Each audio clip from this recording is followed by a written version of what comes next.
Hello everyone, আজকে আপনাদের জন্য নিয়ে এলাম একটা পুরনো দিনের রেসিপি। নাম থোর চিংড়ি। পুরনো দিনের রেসিপির বিশেষত্ব হলো এতে মশলার আধিক্য না থাকলেও খেতে ভীষণ ভালো হয়। যাই হোক, থোর চিংড়ি রান্নার জন্য প্রথমেই আমরা কুচো চিংড়িগুলো নুন এবং হলুদ দিয়ে ভেজে নিয়েছি।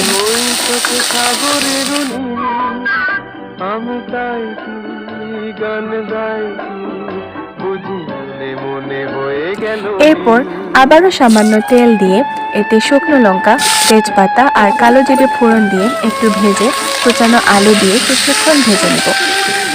এরপর কুচি করে রাখা থোর দিয়ে এতে নুন, হলুদ, মরিচের গুঁড়ো আর জিরের গুঁড়ো দিয়ে দিব। থোর চিংড়ি যেহেতু একটু মাখো মাখো হয়, তাই এতে আলাদা করে আর পানি দেওয়ার প্রয়োজন হয় না। থোর থেকে যে পানি বের হবে এতেই সব সুসিদ্ধ হয়ে যাবে।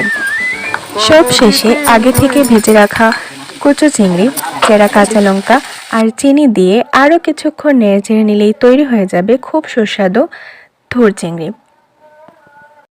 পুরোনো দিনের এই থোর চিংড়ির রেসিপি আপনাদের কেমন লাগলো অবশ্যই কমেন্ট করে জানাবেন। Thanks for watching.